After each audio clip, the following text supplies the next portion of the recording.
Welcome to the Forge by Design podcast. This is your host, Daniel Badijo. As always, thank you so much for all your support. You can find us on Spotify, Apple Podcasts, and of course, our YouTube channel, Forge by Design. We have an amazing guest today. I always use that word amazing, but definitely amazing guest today. 30 years of experience in information systems, director of IT, among many things, cloud serving, cloud computing, Linux. We're going to have a great conversation regarding infrastructure and all those changes that have happened throughout, I think, many decades. So very interesting.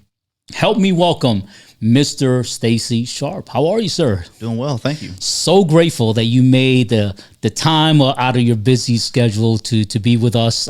We have some history together. Right. We've shared.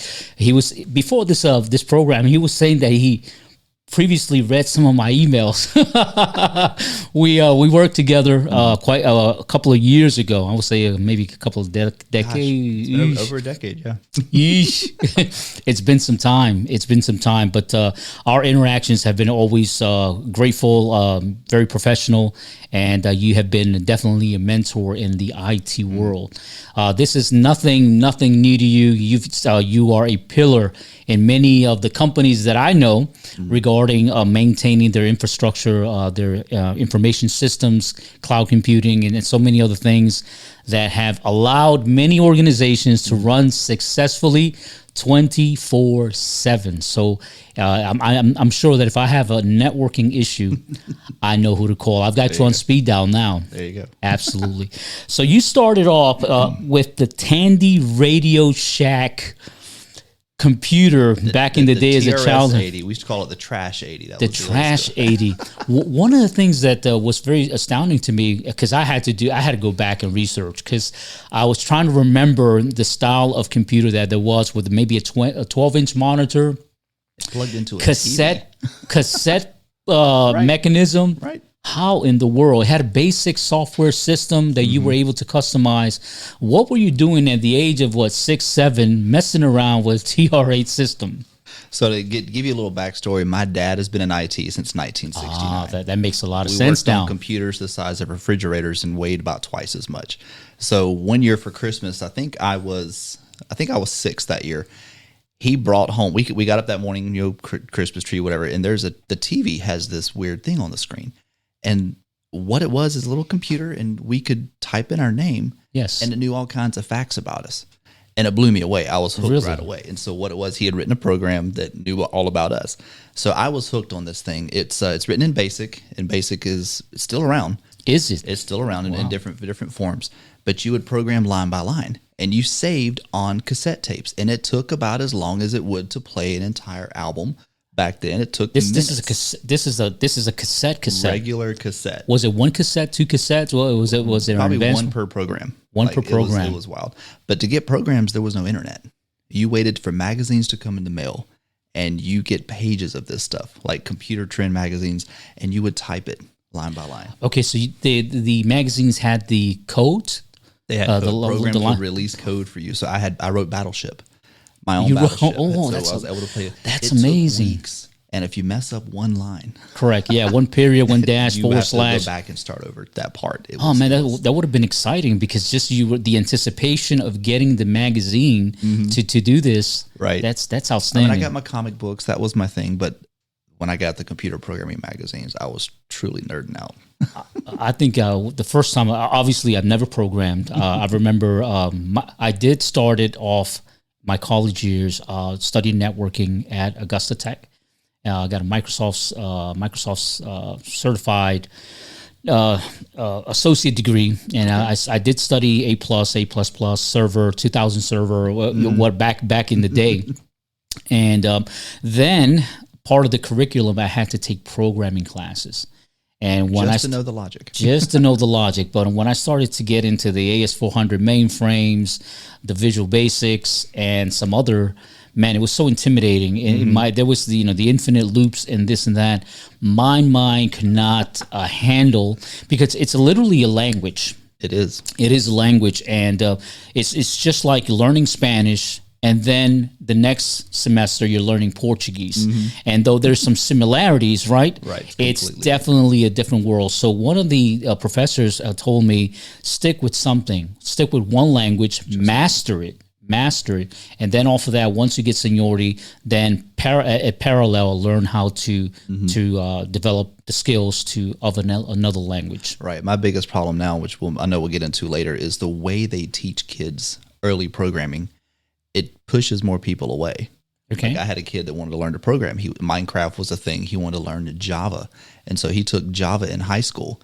And the way they taught it was terrible. He showed me his books. I'm like, there's a much easier way. But it kind of pushed him away for a long time. He didn't want to do it. Oh, so wow. you need the right teacher and the right language. Oh, that's amazing. My exposition or my exposure to computers was the first I think it was like the Apple II computer, and it had this I want to say it was a 5.25 floppy, not a hard disk, 5.25 floppy disk that you inserted, and then there was a Apple IIe. Apple IIe. Yep. That was the first computer I hacked. That's the first computer you hacked. Well, let's not go there, but yes. So, and that one had two hard drives or two floppies, 2 drives, and then of course then Macintosh came out with the 3.25 hard drive with the spinning disk. It was still a floppy. It was still a floppy. But I can't tell you that how much money I spent at Walmart buying the floppy cases that you can hold 30 discs. Right, I still have a couple. You still have that? Oh my God, I don't even think I had that. I had so much information. A lot of it was not photos because there was not a lot of capacity, but a lot of documents. I'll tell you the funniest thing. So where that original 3.5-inch floppy survives today is in our infamous save icon. So everybody knows the save icon, every program you have on a computer, it's that floppy disk. So I was cleaning out my garage, going through stuff, and this is several years ago, and I pulled out some. I was going to see what I had, and one of my kids looked at it and goes, "Dad, I didn't know you 3D printed a save icon." Oh, wow. Oh, my God. That was hilarious. Have a seat, son. We need to talk. Well, so what you had a passion. Your dad was in IT. This passion obviously stuck with you. Is when you were in high school, did you see yourself entering college wanting to pursue an IT career? Or was that something that you had on the sideline? Maybe you wanted to pursue something else, but life and experience and curiosity drew you to information systems. So knowing that this is how computers worked, back then computers were big. The personal computer was the first one that could fit under a desk. That's where the name came from. Yeah, I remember that. So my first degree that I pursued was electronic engineering. Second was computer science. I wanted to build computers. I wanted to be the guy soldering everything. I wanted to build them. And then I realized very quickly, within, less than 5 years, the infrastructure of how computers are built started to get very complicated, and it wasn't as simple as a person with a soldering iron anymore. Okay. So, but I've always felt a passion for IT. Sure. It's always been there. Yeah, I tried it, Stacey. I did try to assemble and solder. Of course, you go through the courses of soldering and all that. I got so many kids. I remember crimping Ethernet cabling and the color coding and stuff like that. Not successful. Not successful. I just want to throw it out there that it was really not my forte as far as that. That's why I transitioned to programming robots because it was a different type of platform. Still programming. Still programming. So I went to Dayton, Ohio, and there was a Motorman Robots company called Bilsco Manufacturing gave me the opportunity. Yeah. And, so anyways, that's another avenue. 30 years of IT. You've seen a lot of changes in technology, a lot of platforms in technology, especially around the CSRA and abroad. What do you think has been the greatest shift? I noted down, of course, that in 1970, there was the commercial microprocessor that came out. And then, of course, in the 1980s, the World Wide Web. The 1990s, the open source operating system, Linux, which you are a guru in. And of course, the 2010 was the cloud computing infrastructure.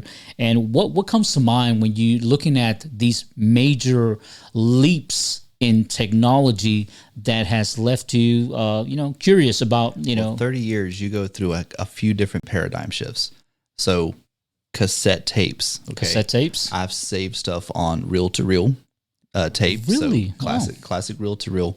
Had a data management job I worked with my dad, and we had to take stuff off of bank records that were stored on those and put them in actual computers. So just watching, I think one of the biggest things for me has been how we store our data. So we talk about, the size of floppy disks. I still have an unopened box of 8-inch floppy disks. Oh, Nobody wow. knows what those are. Sure. There's 8, 5 1/4, 3 1/2. But even the size of our thumb drives and micro SD cards and stuff like that fit on your thumbnail, that's one thing. But I remember when a megabyte was a ton of space. Sure. Bill Gates is famously saying, because he was asked by IBM, they're building a computer around him, how much memory does a computer need? And he famously said no more than 640 kilobytes ever. Well, because everything he was thinking about cloud computing. They built such a small computer space, and now we're looking at terabytes. So looking at big data, as they call it now, how much we store, how much we collect, how much information. To me, I think some of the biggest things that have floored me, has got to be storage, because memory has stayed about the same. It just gets bigger. Processors just started replicating and making multiple cores. Correct.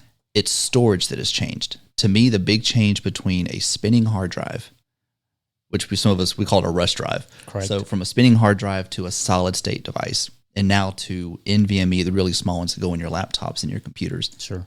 I'm waiting to see what's next. Yeah, absolutely, especially in the gaming industry. Just myself, I've had, you start to collect all these laptops, right? and some of the, you add more RAM, more memory, and whatnot. And then back in the day, I was talking to my producer that 1 terabyte used to be like $80. You maybe, were on top of the world if you had if you had 1 terabyte, but now 1 terabyte, 2 terabytes of memory can cost you $300-$400 because there's a high demand for people to start downloading all this information and putting it on external hard drives and whatnot, so you won't lose those photos, those videos and whatnot. Especially on the podcasting side, I'm gonna have to put this on the cloud somewhere because I can't pay monthly to keep it there. Somebody's got it to analyze. WeTransfer's got all my videos and that's the next paradigm shift. It's one thing that I have seen change, and not to jump too far ahead, but it used to be when you buy a computer, it's your computer. You buy your software, whether it be Windows or Office or whatever you need, it's yours. You keep it until it's no longer supported. Now everything is a subscription. It's software as a service. So the subscription model is the most common way because companies realize that once you buy it, I'm not making any more money off of you. Correct. So now they have a model that we are all inundated with. Like we subscribe to everything. Storage for your pictures, that's a cloud subscription. Want to use Office, that's a cloud subscription. That's the next paradigm. That's where we are right now as far as who's making money. Yeah, so privacy is sometimes less private because if you want privacy, that's another subscription. Right. It's either private or it's on your own stuff at home, and you run the risk of it being lost in a fire or something. So, from a company standpoint, of course, the introduction of computers, typically back then, line managers or office managers, functional managers were the only ones that had computer systems.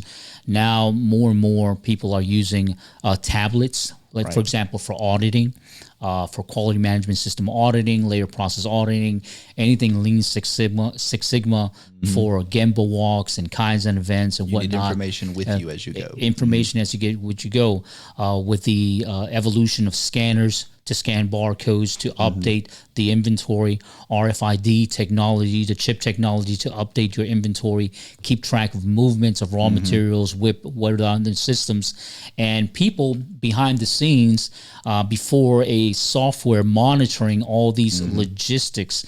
We didn't have that back in the day. It was more so, again, the office managers had some sort of computer, and usually a hard drive, and everything was stored there locally. If you lost your laptop or you lost your, you spilled your coffee on your desktop, that was it. That was it, and it happened to me once. I have to confess. I won't say what company, but it did happen to me. Well, now how do you navigate the fact that as a director of IT, people are wanting more and more accessibility and access to server, to cloud computer basing, to instant information on these platforms. So you've already hit it. So what it is people need access to their information instantly and all the time and everywhere. So right now, if I need to go and look up an email, I can pull up a phone and spend seconds, and I've got my email. I can search by last month. I can go find something instead of having to go back to my office, dig through files, or go through a computer that's sitting there on my desk. People now need access to stuff instantly. And I think that's what's driving people. We're in a microwave society. We want it now.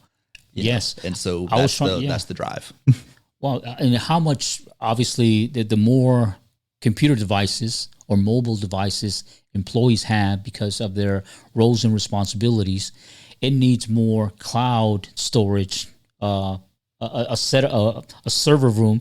And one of the things that I was looking at, because I remember, of course, as an IT director, the bridges, the switches, the firewalls, physical devices that you had to have. Back then, it was a T1 line for storage.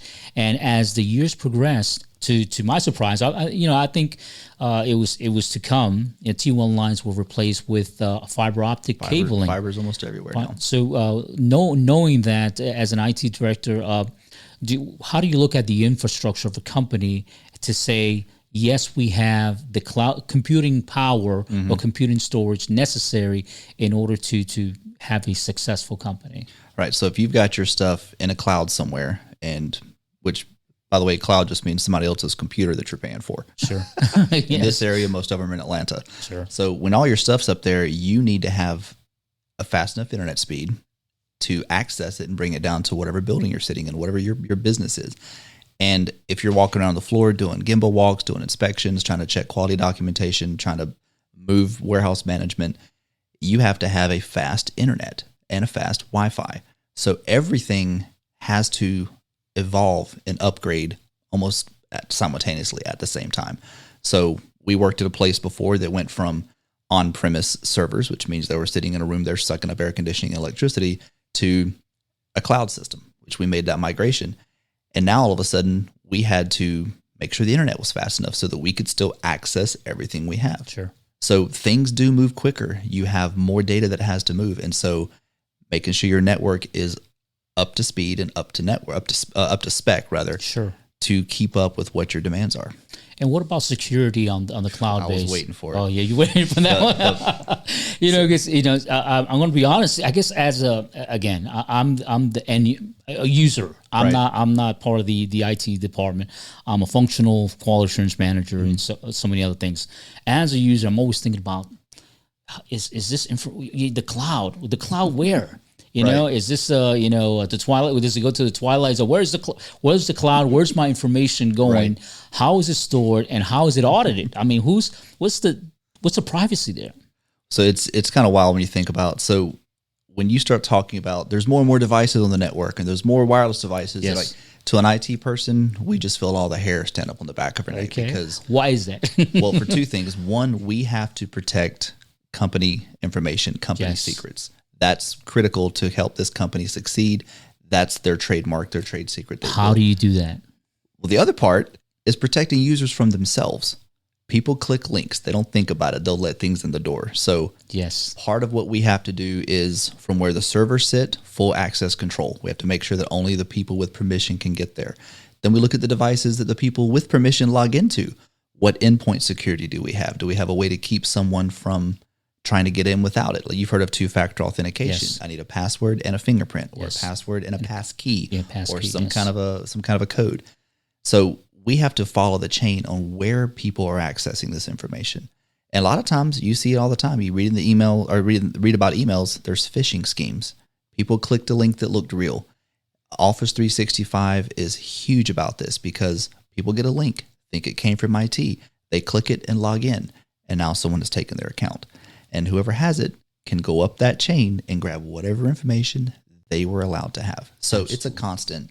It's a full-time job for that person. Well, as one of the things that I have seen from a shop floor level is that once an employee gets a hold of that guest password and they have access to, my phone's not working, it's bad, transmission. I'm inside the building. Right. I can't get on. I can't.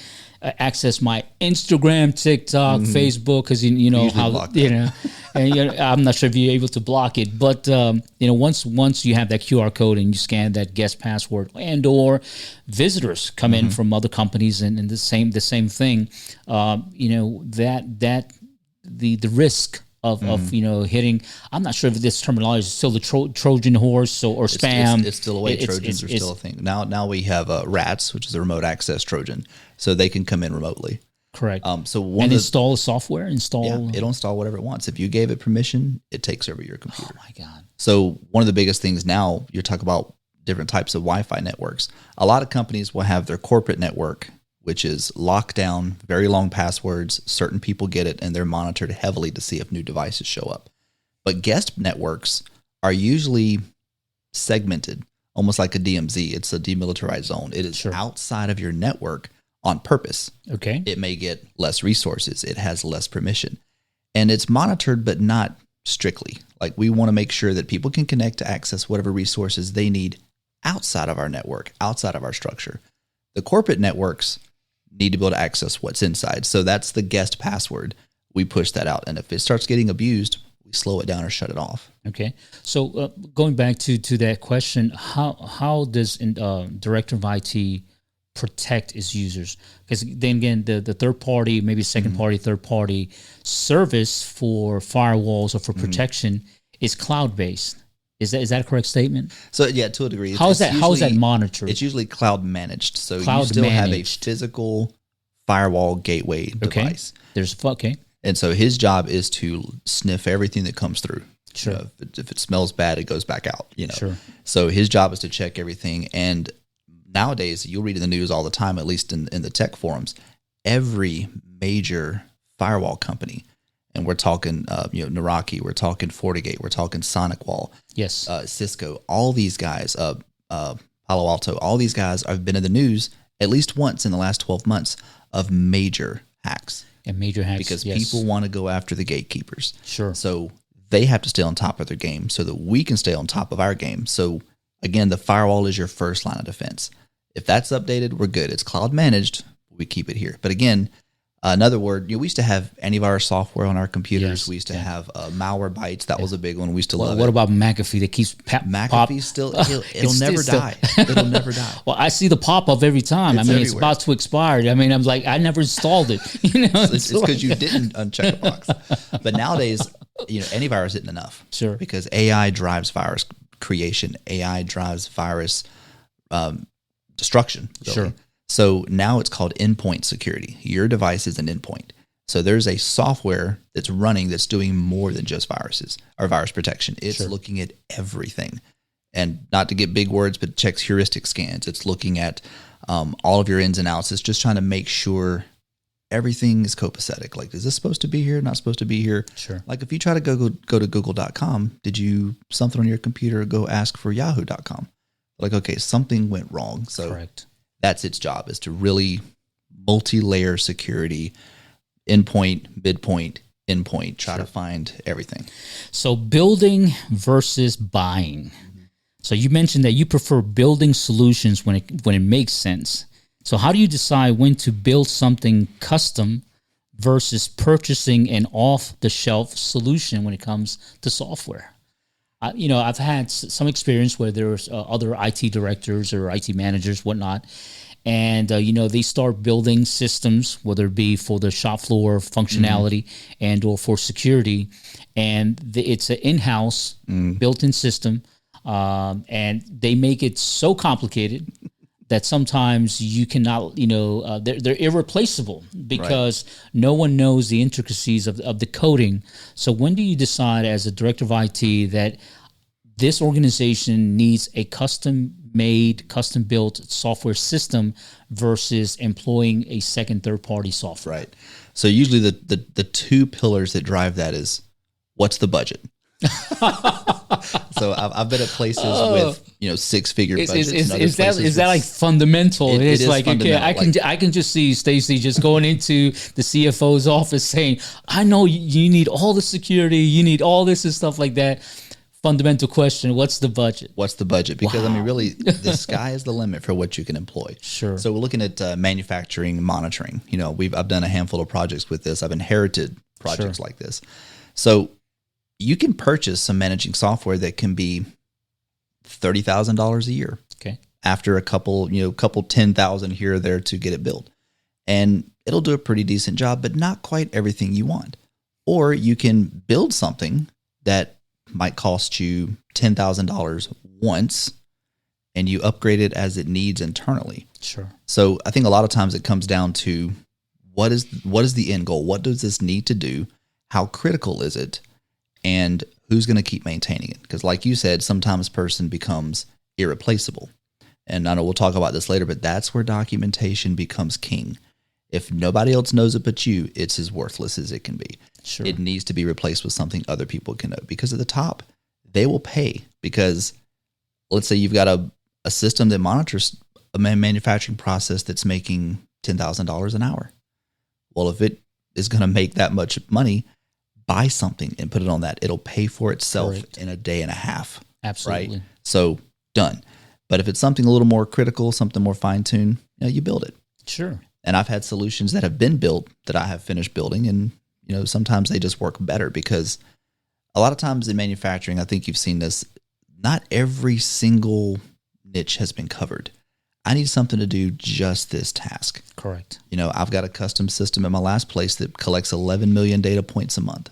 Wow, amazing. And it's done with Raspberry Pis, microcontrollers, SQL servers, and Python programs. People are still using IQMS software. Absolutely, it's still growing. They got bought by 3DS. Okay. I can personally attest. I don't want to get anybody in trouble. Their support's different. Okay. Sure. not quite as responsive as it was, but they're a much larger company now. They're involved, or I'll say wrapped up into 3DS's ecosystem. Sure. But it's still big, it's still growing, and it's still getting better. Sure. I know one of the passions that the IT department always has, and the feedback that I get is that they will say, Daniel, the software is so underutilized. There's so many tools. You can do this, you can do that. And we're still stuck in the Excel world and the other stuff in spreadsheets, and we want to code everything in Excel and update and stuff like that, which is okay, right? We're talking about budget. But then again, there's the potentiality of growing the system and convincing, management or corporate that these tools are available for education. Sometimes I feel that there's maybe they don't fully understand the capacity or the capability of what the systems of the softwares can do for the organization, and working smarter and not harder, right? Right. So about the last 20 years of my career, my boss has always been someone, either C-suite, senior management, VP. I have to speak numbers, and the numbers they want to hear are dollars and cents. Sure. So if we have a product that is underutilized, can we utilize it to improve productivity, to increase productivity, to increase profit? Can we eliminate waste? Can we better give visibility to reports that our customers need, that we need internally? Those are the things they need to know, because if they push a button and try to see a report and nothing works, they need something else. Absolutely. And if you remember the company that we worked together, one of my primary roles was to fully implement the IQMS software. Sure. We were using about 8%. Wow, I didn't know that. It was very small. So within, I think, 6 years, we had it over 80%. And I have friends of mine that had worked there with us, coworkers that had moved on to other companies. Like, so and so's got IQ as well. They're not using it anywhere as much as we did. Oh, well, I'm glad you expanded that. It's definitely a professional triumph for you. I remember all the PPAP documentation, uploading the control plans, PFMEAs, and all the checks and balances for electronic signatures that I have to do. I love the quality stop. Nothing moved to the next phase or the next stage gate without these approvals being done. Had a full process. And if not, I will get a call from another program manager saying, "Hey, Daniel, make sure you sign off because I'm waiting." You didn't check the box. check. At least check the box that we know it's you. Did you? Yeah. You mentioned that you're comfortable writing Python. For those that don't know, what is Python? It's a snake. No, it's out. So That was an IT joke, maybe a dad joke. I'm not sure. Can't help you. No. So comfortable writing Pythons, crimping network cables, and serving as an IT director. How has staying hands-on technically influenced your effectiveness as a leader? Well, for me, I have trained my boss in several jobs. Sure. So being someone that knows the in and out, that knows the process, and can also manage the people that you hire to know the process, helps you speak intelligently and really be part of the troubleshooting team. Sure. So one, as a leader, you have the respect of the people that come in. Sure. You know, I have had managers that only know how to lead people and don't know the process. Now, not to overstep them, I don't want to micromanage. Sure, I need to macromanage. I need them to grow and evolve to be successful in this job and their next job. Always look to your next, what's your overarching goal here? So being hands-on has, one, kept me fresh because I truly enjoy the hands-on side of it. But it also has helped me better instruct and teach and develop the team that I'm responsible for. So there's a lot of scheduled training throughout the year on software updates, maybe tools, or improv. It happens on the fly. Yes. One of the things that I worked for a company, they were very good at new employee introduction. So they just did not throw us to the wolves. It was not on the job training. There was actually a program in place, and you would spend, I think, 2 days with IT. And not just here's your email, here's your phone. Right. It was not that type of thing. It was more so how to use software, the security features, tickets, how to put a request, the tickets, a troubleshoot, whatnot. We also, as a tier one, we had access to all the OEMs software. So there was a lot of passwords and privacy sign-offs, NDAs that we had to sign off. So imagine 2 days with IT. For me, it was quite the experience because I knew that the organization as a whole, both corporate and the local plant, took IT very serious, more serious than I had experienced in other automotive. I've noticed does that. Yeah. But for automotive, exactly. This is an automotive tier one organization directly supplying an OEM.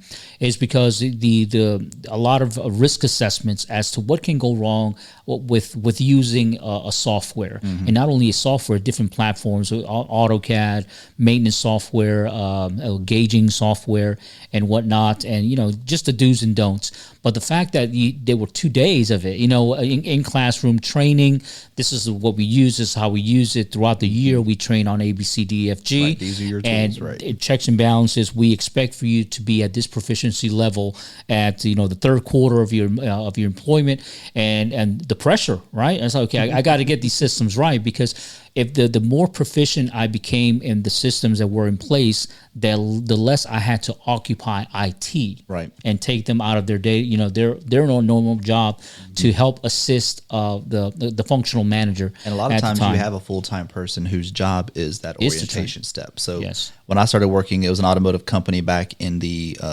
mid 2000s. Early 2000s. Wow.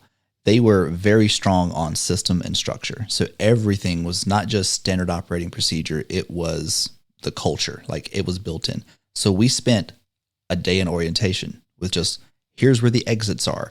This is where you walk and not walk. This is a manufacturing facility. Stay in this area. Day 2 was IT, and here's your badge, and here's how this works, and here's how you log into the system.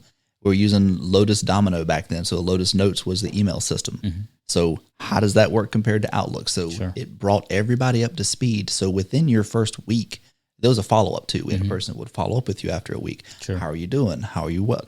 Everyone was on the same level within their first 30 days. Outstanding. That's an amazing I've never seen ecosystem. Yes. So, IT also has the opportunity to update the employee list. So in troubled times, if your name was not on the employee list, you might want to check with HR. All right, that's sidetrack. He would go through and he would try to type in his password. It wouldn't work, so he'd immediately get up and check his badge. His badge, yeah. It's like, okay, I'm still in. It's still Let in. me call IT. Outstanding. So the art of troubleshooting, you describe troubleshooting as a methodology rather than just a skill. So what does your process look like when you're faced with a complex problem that no one else can solve? This is, everybody's scratching their heads, banging their heads against the wall, and you're the go-to guy. You're the guru of the organization. How do you face those difficult challenges as a leader? So the 10,000 foot view is way outside of IT. This applies to everything. And IT has just gotten more complicated, but you can still apply the same principle. Okay. Everything is a system. Understand how the system works. So the more understanding, more hands-on you have of a system, you know what can go wrong, and you can start checking out your method. You start figuring out, what is this okay? Yes, check. Is this okay? Yes, check. You go through all your check boxes, really. Sure. So the troubleshooting methodology is one, experience. So you know right off the bat, if it's in my top 100 things on the top of my head, I know that could be a problem. There's no troubleshooting. There's resolution. You push a button, you make it work. Sure. But when it is head scratching, then it's one of those, walk the system. How does the system work? Okay, this level is okay. Dig deeper. How's that level? Okay, those are okay. Yeah. Everything in life, whether you're working on a car, you're building a country, or you're simply managing IT, it's a system. Figure out your system, know what layer you're in, and what your troubleshooting steps are here. Yes. Check them off, keep going down. Well, when the production lines, value streams rely on the IT infrastructure to work, I'm checking a gauge. It has to work at a certain torque, and my monitor goes out, and there's no connection to record this data point or data mite into the server. And the andon line goes out on above me, right? And somebody's calling IT at the urgency, because the inability or the challenge of getting things resolved in a reasonable manner. It equates to finances. Right. This line is down. I haven't produced X amount of vehicles, X amount of parts, or whatever they may be. What happened? Well, we called IT, and IT took 2.5 hours to try to get it right. Oh, excuse me, I have to reboot the system. We're going to go down for about 10 minutes or so, and then everything seems to reset. And we're back online. How do you handle that pressure? Have you been there? Yes. And how do you handle that pressure? I had a ringtone for certain people, so I knew how to respond when my phone rang. Oh my God! Yeah. So I've been on call since 2001. Okay. My wife was always called a digital leash. She goes, "Hey, your leash is going off." Yes. So being prepared to answer stuff. So one thing, and this is a philosophy that I've tried to stick with, because I do not like repeating myself. I don't like fixing the same problem twice. If I get a call in the middle of the night, that became a project. How do I keep this from doing this again? Wow. So I need a way to automate this solution. I need a way to empower the end user. So you remember, because you mentioned value stream maps, we've done a handful of these. You fill up an 8-foot wall full of sticky notes and figure out where you can eliminate waste. We've done that through IT, and we did it at the same company. So if you've got a person trying to torque something and the spec they're reading disappears from the screen, they have to have a backup plan. What is their SOP? What is their manual plan? So we have to work on, we know this is a potential failure point. Sure. What can be the backup plan? So for us, every problem never needs to be repeated. It needs to be a project to resolve. Absolutely. Wow, that's amazing. I remember one time you just brought to remembrance something that's hilarious. Again, we wore many hats. And I'm not going to say that I was part of the IT team, but I was on the lookout. Everybody's on the IT team. So something happened on a Saturday, and the operator was unable to enter information, especially the data, into the computer, and he kept scratching his head. So they called me, right? And of course, if you call an employee on a Saturday, it was a 4-hour minimum OT, right? It was not just because they didn't know where they lived, whatnot, to get there and so forth. When I got there, I asked the person, please show me what's going on. And so I'm trying to enter this number in the numeric keypad, and nothing's going in. Now, you remember, you have numeric keypads on the front of the keyboard, and then you had some on the side. And I'm doing this on the side, and nothing's happening. They didn't even think of using the top ones. But I said, so I look at it. I hit the number lock, the number lock. And then he went, whoop, magic. Those are the type of things that I'm like, that was the easiest 4 hours overtime. One of the greatest greatest feature Microsoft ever added to an operating system started in Windows 7. When you're on the logon screen, and if the caps lock is on, yes, it says caps lock on And there's a light underneath the login. That wasn't a thing until No. Windows 7. Maybe that's so why. many XP Maybe those employees that I had to press the number lock. And it was really- the easiest 4-hour overtime in my life. But you think about it, I mean, and it's not a discredit to people. Sure. They're normal humans. Absolutely. They are told to do a job. And I've noticed a generation gap. I mean, I have had people that didn't grow up with computers that are still working with me in their 60s and 70s. They don't understand more than outside of what they're supposed to do. And they're geniuses in their field. Yes. But this is something different. Absolutely. So if my instructions say to push these numbers, I'm not touching anything else. I'm following these instructions. This command. And if this doesn't work, I'm done. Wow. What you've migrated entire organizations to cloud very successfully, and that's one thing that it's transformational in the industry now for not only security reasons but also data storage and so forth. What misconception companies often have about cloud transformation, and what should leaders focus on instead? I mean, what misconceptions they have about, Mr. Tracy, I need, we have storage capacity or security capacity, or the company is growing, we're having multiple buildings. Right. We need a cloud transformation. How do you go about the process? What misconceptions are there? So misconceptions, to me, I believe they've changed over the last decade. So the first migration I did, there was, no matter what I turned in as far as project information, it was such a shock when we were done to realize that, oh, we have to pay every month for this? Like, yes, this is a subscription service, Okay. So one of the biggest things was, well, can't we just copy everything up there and turn it on? So trying to translate tech into English has always been a lot of fun. So some of the biggest misconceptions were people think that it's going to be incredibly fast. You're now at the mercy of your internet. It will be fast when you're connected. Misconceptions will be that it's only going to cost this certain amount a month. You talk about storage and capacity. One of my biggest reports I ran every single month was storage growth. Most companies, normal manufacturing companies, are going to grow at 1.5% storage per month.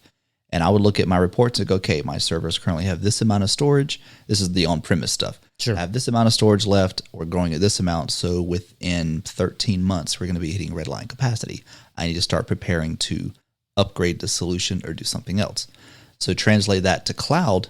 It's now a subscription. You pay for the CPU usage, so the servers that are running. You pay for storage. And here's the hidden cost people don't think about is the bandwidth. You pay for your ups and downs, your ingress and egress. So I have to do the same thing. We're still growing at 1.5%, even though they're in the cloud. So this is what we're paying this month. But by that month, IT budget is going to increase by X amount. So the misconception is, oh, we're locked in, we'll never pay anything else. No, it goes up every month.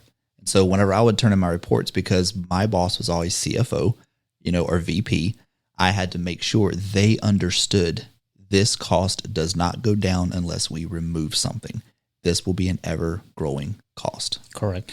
Wow. So you said removing something. So if I'm the CFO and I'm seeing that the cost of subscriptions is going high, it's a necessity. It's validated. You've presented your business case. You presented your value proposition. We've approved it. But the other side of the cone is I need for you to do a lean project to analyze data redundancy, blockages, both software, but also we haven't talked about hardware. How many computers, laptops do we have? How many phones do we have? Right. Do we need all these monitors in all these conference rooms? Do we need all these firewalls and whatnot? I need for you to reduce. Okay, it went up 10% on subscription costs. I need at least a 7% cost savings somewhere. Right. Somewhere. What pressures have you had? What projects have you worked that have saved money? The easiest one that I can attack with that is still in the cloud. So one thing I'll look at is how much information do we need to keep active? So you've got active information you can access anytime, like you open your computer, open a drive, there it is. Then you have what we call cold storage. Amazon calls it Glacier. I love it.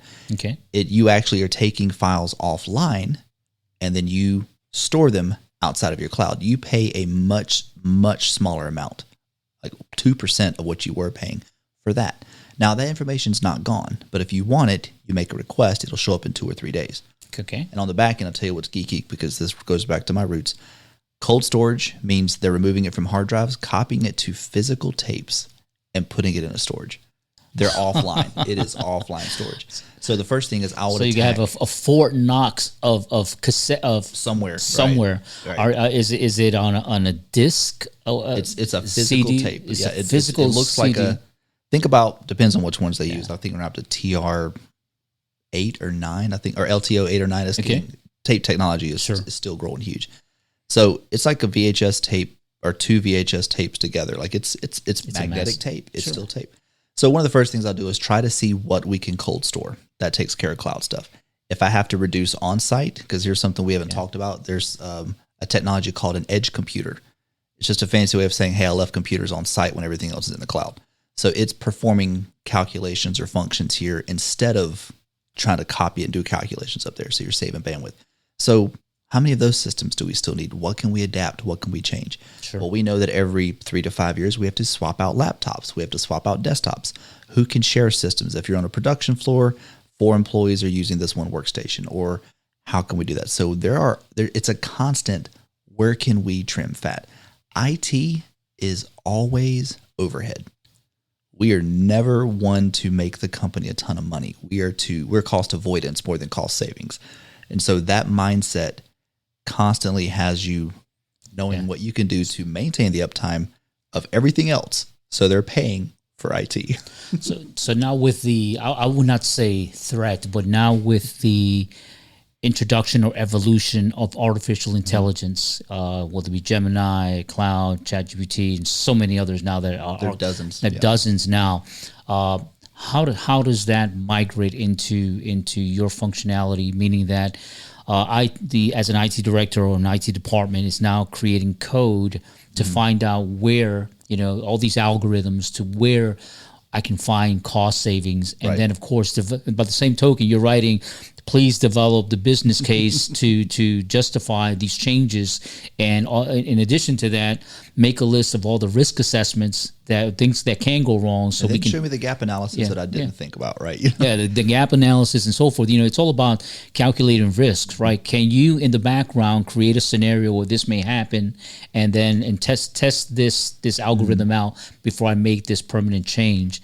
And have you, in your last years, because this is all evolving in the last step, it's moving fast, and I think it's not only is it evolving and is it moving fast, it's also ever changing, right? Right. How have you used the artificial intelligence to troubleshoot?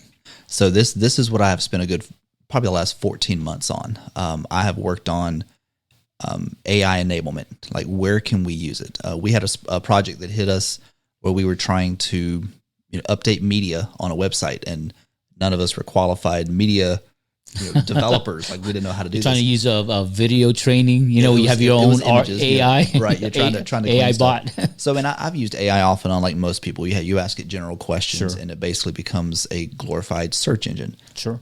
My generation loves the search engine concept. Yes, because we're lazy. That's our thing. Yeah. So learning how to properly, this could be a whole conversation. Yes, it can be. So I'll try to keep it light.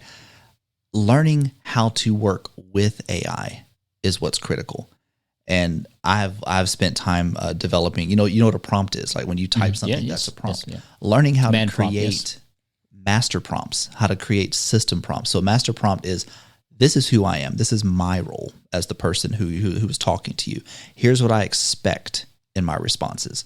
For me, and if anyone that works with AI, yes, remove M dashes. Anyone that works with AI, yes, remove M dashes from the responses, because if people copy and paste and it has M dash, you know what M dash is, right? The longer dash. Yes. That's not a key on the American English keyboard. Correct. So people know right away that you didn't write that. Correct.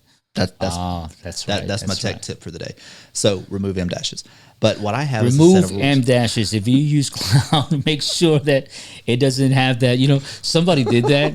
And not to interrupt you, but you know how ChatGPT or Cloud will give you say, "Would you like me to analyze this further?" Or they'll ask you a question. They'll give you the response, and they copy the whole thing, paste it. I saw a newspaper this article. is my recommendation. Yeah, but at the bottom you have that default response from this AI. You're So like, yeah, you didn't write that. it's crazy. So one of my things with AI is people have to be super careful. I mean, it can make you dumber because you're not doing your research. Sure. Our generation, we graduated high school without Google. Well, I don't know. Yeah.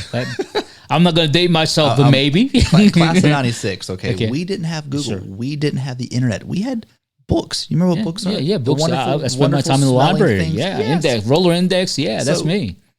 Nowadays, we homeschool. So my kids can use AI gently, and I teach them properly. But with most people, AI is making you dumber because it's doing all your work for you. Sure. So what I do with system prompts is I will say, this is who I am, and this is what I expect. No M dashes.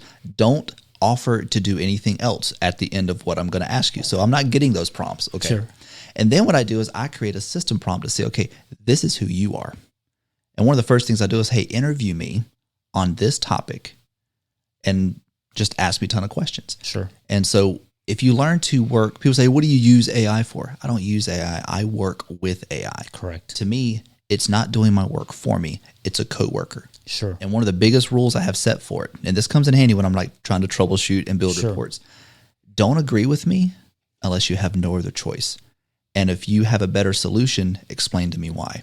Because my purpose of using this tool, working with this tool, is to learn. I'm always learning. I always want to evolve. I always want to be a better person. If you're doing my work for me, I don't need you. Correct. So knowing how to work with AI to get your reports, to get the proper information. If you just give it general questions, it's going to have to think about the rest. It's going to make up the rest. The more specific you are, the more tightly controlled and more accurate your information is going to be.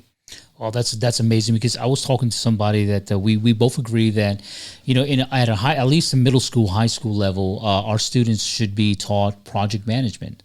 Yes. Should be taught financing, business modeling, how to write checks, so many things. And do you see obviously artificial intelligence curriculum should be already, now that it's evolving so fast, should be an introductory course at least in a high school level, so people can use AI as a tool, not necessarily as a replacement, because we definitely need a physical body before the conference room, because you're going to have to explain this algorithm or this code and whatnot, and you can't have AI doing that for you. They call it AI slop. So again, if you don't give it enough context, I'm gonna give you a great example. I cannot remember his name right now. Karpathy. He was used to be the head of AI at Tesla. Okay. And he used to use this great example. So AI, if it does not have context, cannot make proper decisions. Okay, here's the question. You can type this in. It's quite funny. I need to go to the car wash and wash my car. It's 50 meters away. Should I walk or should I drive? Now, it's going to do the math and say you should walk. Sure. 50 meters, yeah. But how can you wash your car if you walk to the car wash? It's a logic engine. It does not have enough context. Correct. So that's where you're dealing with a toddler. So the expertise on the context is going to give you better response and algorithms. So that's what they need to be teaching kids, is how to properly use this tool. Plus, whenever Skynet takes over, I want to know who the friendly people are. Remote access. People, let's say you have employees. Now you're the IT director and you have a company that's in Sweden. You have another company that's in Poland, another company. And, we're talking about 24/7 service and so forth. Different time zones. Different time zones and whatnot. A lot of times I've seen people use AnyDesk to log in and to troubleshoot, to take over your computer, magically move your mouse around and make the repairs and so forth. The challenges of what you said, different time zones. We were talking about different languages, right? Now the person speaks Swedish or Polish, Spanish or whatnot, and going through those different challenges. Have you had to work with international sister plants? So we have the last place I worked at. We had a location in Poland. In Poland. Fortunately, he was very the team that was over there. He was very bilingual. Okay, and great. Very self-sufficient. Great. But when I did have to work on stuff, his computer is not in English. Fortunately, I would look at screenshots of, like, I know what I needed to fix. I just know what the words were. So I'd pull up screenshots of my menus, or if I had the computer in front of me, my computer, I could look at like my menus and know what number to click on his. Correct. Oh. So See. But again, with AI tools nowadays, you can actually have it translate stuff for you. You can have it, speak through that kind of thing. But yeah, I mean, having to do remote work internationally at various hours, like I'd send an email and get a response at 2 a.m. Oh, that's right. That kind of thing. And you have to be available because people are expecting those systems to be up. So here's what you wanted to end up here. Documentation and knowledge transfer. We were talking about people writing complex systems so complex that they are irreplaceable. So you emphasize in documenting everything, so the next person isn't starting from scratch. So why is documentation often neglected, and how can organizations build a culture that values documentation? So the first question, why is documentation often neglected? Because it's on the wrong line item. So you know what tribal knowledge is? Yes, I do. We live in a manufacturing world of tribal knowledge. This is just the way we've always done it. It's just the way we're going to keep doing it. When documentation is not high on the priority list, it's not on the priority list. That's the way it works. A lot of times, like, okay, we fixed the problem. That fire's been put out. Let's go after the next fire. No one thinks about documentation. So a lot of times I've had to go back and even myself go back and look at any scratch note I took when I was working on it. What did I write down? What did I have to go look up? What was not in front of me? Go dig through emails. What was the conversation? What was the troubleshooting methodology? Sure. So documentation has to exist because, like you said, when you're onboarding someone, if I were working in my company and the next day I was not, the next person needs to come sit at my chair and have something to open, and within a short amount of time, know everything, at least infrastructure. Absolutely. What is this? Where's it located? How does that work? Where's the key for that? What's the password list for this? Where do I get this information? Someone needs to know where the stuff is located. Without it, your product is worthless. I've worked at companies that a person literally passed away. A guy had been there from his teens all the way to the end of his life. He was the guru.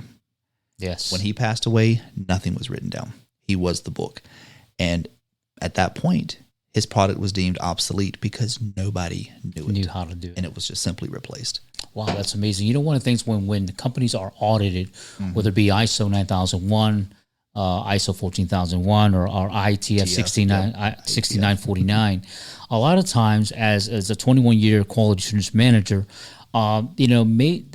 depending if you're making software, the company's making software. Absolutely, everything's directed into auditing the IT department, the software department, the methodologies to validate, verify the algorithms, cloud computing, setting up the profiles of employees, and so many other things. Especially when you're working perhaps in a military base, right? When security or you're a supplier to building tanks or aerospace and FDA, NASA, et cetera, Boeing, those type of systems. There's that auditing portion with regular production and manufacturing may not be so heavy in the auditing, right? What we're asked, maybe just in a historical sense, is how many threats has the company experienced, and how many threats has the company been able to manage, detect, first of all, detect and prevent, right? We're talking about Trojan horses and spam emails, how many threats has the company had, and so forth. Why do you think that perhaps they're not audited as much in the manufacturing production? What's, from your experience, I'm an auditor, how many times has an auditor come to and say, show me the intricacies, because it's complicated, because it's hard to explain? What would you say? It should never be too hard to explain, because then you've got, the question of what's under the covers. Okay. So the place that you and I work together, every single year I had to complete an audit for our legal team. Like, sure. I don't know what all they did with it. Yes. IETF required a lot of things. Now, we did not manufacture microchips or any software correct that went into an end user product. So I didn't have to worry about that part of the audit. Correct. But we had to know, I had to give information on how our backups work. What are our disaster recovery plans? Do we have a critical infrastructure preparedness plan? Like, what happens if the building is gone and we start from scratch? What do we do? So I had to have these plans in place. And the place we worked together, I started in 2006. By my 1-year anniversary in '07, I had a basic disaster recovery plan because I have in my experience, just even at that point in my career, that's critical because I don't want to walk in here tomorrow to an empty lot that used to be my building. Yeah. In my PPAPs, there's not what's called a DFMEA, a design failure minimum effects analysis. So from a DFMEA on IT, I want to be honest to the audience. I rarely have seen a DFMEA from an IT perspective. Is that something that you guys do in secrecy in the background? In the conference room, saying, okay, we can't tell the employees all the risks that can happen. There's a certain mythology and legend around IT. We have to keep a reputation. We're watching everything. I'm pretty sure you are. When it comes to audits, though, usually things it's audited internal, and we have to be prepared to provide information. But a lot of the audit information, a lot of our structure has to be kept within a tight circle. So there was a notebook that I always created for my boss that was basically the IT Bible. Everything was in there, including, of course, I'm not there anymore, so I'm going to go ahead and share it, a sealed envelope of passwords.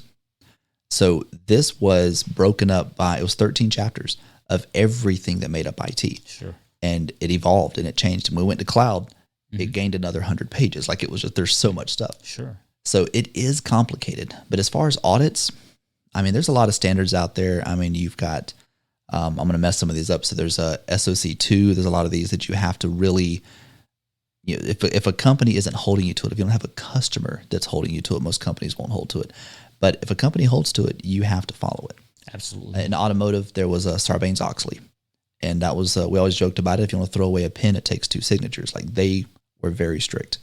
But, the places we've worked, we've seen them move from ISO to TF to IETF to, just watching the evolution. Sure. And IETF for IT had 3 pages, 30, 40 questions. Sure. Plus our insurance at the company. The lawyers needed me to do a thing. But, I mean, we keep it internal, but there's not a lot that's done on IT separate unless it's already written in stone that it has to be done. Sure, because I have done the framework for layer process audits. So before I do the quality management system audit, so if I'm doing layer process audits or any Gemba walk where I have to go to the source of the workspace or workstation, it's difficult to develop sometimes a layer process audit for IT from my experience. When you have, how big of a group have you managed as far as your IT personnel department? The biggest group and the smallest group? Smallest group is the Army of One. Army. And I'll tell you what, I mean, my God. I wrote that guy up all the time. Yeah, you wrote the Army of One. He'd sit around and watch YouTube videos. He had a lot of PTO though. Really long coffee breaks. He'd go to the bathroom way too long. The largest team I have run was, I think, 25 people. 25 people. Peak. And to me, really, it was 2 teams. So, I mean, I had a lead on each side. It was a little heavy to keep up with. 25 people. How big was that company? That's a big group. 5,000. 5,000. I think. I mean, in that building, probably. Well, that structure, probably 500 in that location. Okay, sure. But what I have found to be, and it depends on what you do, and of course, another paradigm shift. This has changed. When I got in IT, we had like 5 jobs in IT. Now there's over 400. Correct. So. What I have found is keeping a tight team of 5 to 10 people, of highly trained, highly specialized individuals that can do their job without much question. And I mean, that's junior to mid-level to senior. You need people of all strengths. That is what I have found to be the most effective. If you're doing programming, you've got a Scrum system, an Agile system in place. That's your power team. Sure. If you've got network engineers, I'm not calling down a contact list. I know who to call. I know who else to call. It's not a waterfall system. It's you have to have some sort of diversity. Right. I want to hit some pointers here before we end. For this next generation, with the complexity of software languages, the complexity of now AI, cloud computing, quantum computing, and all these other things. Maybe it's a different time and place with all the data centers that are popping up in our local neighborhood, Right. creating some opportunities, right, for many neighborhoods, right? And we see it throughout the news, but it's really unavoidable. It's going to happen, yes or yes, right? As we move more into the technology, the robotics, and quantum physics, quantum computing. If a young IT professional came to you today and asked how to build a long, successful career in technology, in IT, as a director of IT or software engineer, what advice would you give them that they probably wouldn't hear from their college environment or from their close circle environment? What from a 30-year senior pillar in the community, creating all these frameworks and transitioning organizations to work more effectively? What is it that a young individual has not heard? And more so like a reality check. How do I become a successful IT individual?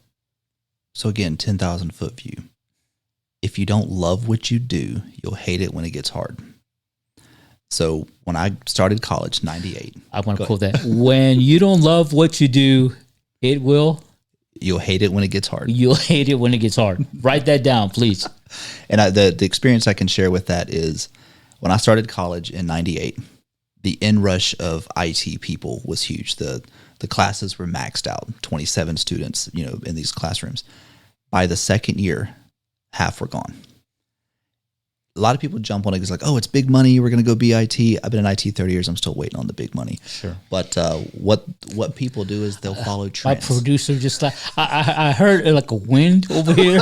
My producer laughed. I'm not sure why, but we'll talk about that. So the biggest thing is, in any job you have, when it gets hard, it's your passion that keeps fueling you. Because troubleshooting, I'm out of ideas. I don't know where else to go. What else am I going to dig into? You have to love what you do or you'll hate it. I have seen people that graduate $30,000 in student debt, the beautiful piece of paper, get a junior position somewhere, and after a year or two, this isn't what I want to do. Sure.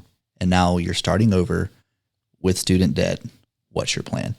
Now, that's great advice. I mean, really because, good advice. And I tell my kids this all the time. I said, do what you love and find somebody to pay you to do it. If you can't find that person, it's time to start a business. Outstanding. Wow. Yeah. Contractor work. Create the job. Create the job. Programming. You have to be also diverse. Mm-hmm. You can be full time, but you can also be a consultant. Right. You can also be a mentor, subject matter expert, and so forth. Project manager. Part of the project management team and so forth. That's one of the things that try to be a little bit more diverse in the IT. So I think the last reality check here would be when you go to bed at night, are you excited to get up and go to work the next day, or are you dreading it? All the flags are there. You will know if I can't wait to go and fix something, or it's 6 a.m. Yes. What does 10 years from now look like in the IT world? Now, if my IT world or in general, just in general, looking at artificial intelligence, cloud computing, quantum computing, a lot of the jobs, being more and more somewhat replaced for automation and AI and AI bots, sensors, switches, bridges. The whole technology. Where do you see the IT world? So quantum and AI. Thank you. Quantum AI. That's easy enough to do. I mean, quantum computers now are already smashing 900-year-old encryption in less than a week. So there's actually a certification that encryption systems have to have. I think it's called Quantum Ready. So it's like QOC. I forget the acronym stands for. So I would love to be proven wrong. So we'll find out in 10 years how this works. I have seen IT go from a turtle's pace to a rabbit's pace to light speed. Yes, and in 5 years, or right, something. And it's so common that IT technology, CPU, they used to always tell that CPU speed will double every 18 months. By the time that quote was made, it was increasing every 6 months. We've almost hit critical mass in what we can do with CPUs, so we're just stretching them out. So I think we're done on that one until IBM finishes their organic processors. Go Google that; that'll keep you excited. Sure. So. Sure. I think what we're looking at is right now we are stuck at the ceiling of hardware. Hardware really can't get much bigger. It can only get wider. So there will have to be another paradigm shift. One of the big ones was solid state computers. Correct. That took a computer scientist and a theoretical physicist. I'm not kidding, because instead of magnetic media that we're writing stuff to, we're storing data in electron stacks. Go look it up. It's crazy. Yeah. When I saw that, I'm like, okay, we're on to something. Yes. I'm waiting for the next thing there. Oh, that's now, as amazing. far as AI, I mean, there's a huge boom. And just like the dot-com bubble, it's going to pop. We're going to normalize. And I think a lot of the money, a lot of the data centers that we have going out there, they're either going to make it huge or they're going to be dark within 20 years, because we're going to normalize and realize what we need. Or there'll be some phenomenal chip technology, that hardware ceiling is going to get blown out, and it's going to get much simpler. So I think AI is going to be more of a partner than a search engine. Wow. I think we're living, for those, dating myself, the Star Trek days, right? The Star Trek, I was telling somebody, when somebody calls me and I look at a hologram in my phone, I've got the meta glasses, instant information. I think Elon Musk said we're all going to become cyborgs in somehow, some way. Absolutely. Well, I tell my kids, my generation, we went from nothing in our hand. We had calculator watches. Yeah, I remember that Casio. To Palm Pilots. And I remember the first time I zoomed on a touchscreen tablet, I'm like, this is going to be big. And that's so natural. My kids are born with it. When I first got that BlackBerry phone with a little typewriter, I mean, I'm telling you, the best one we ever had. That was the best one we ever had, Wow, Stacey Sharp, Director of IT Information Systems, Information Engineer, 30 years of IT experience, seeing many of the paradigm shifts that he has mentioned, among many other things. We can spend weeks about all the projects that he has accomplished, the transitions that he has done for many organizations. What a wealth of knowledge to all those people that are definitely interested in this amazing quantum physics, quantum computing, so many other things that he's keeping himself abreast, because you have to. It's your job. And of course, don't forget the documentation. I hope you enjoyed this podcast. This has been Daniel Badijo. Check us out on Spotify, Apple Podcasts, the YouTube channel. Mr. Stacey Sharp has given us a whirlwind of information for us to dissect, and we're going to be talking about this for weeks to come. I will see you on that next episode.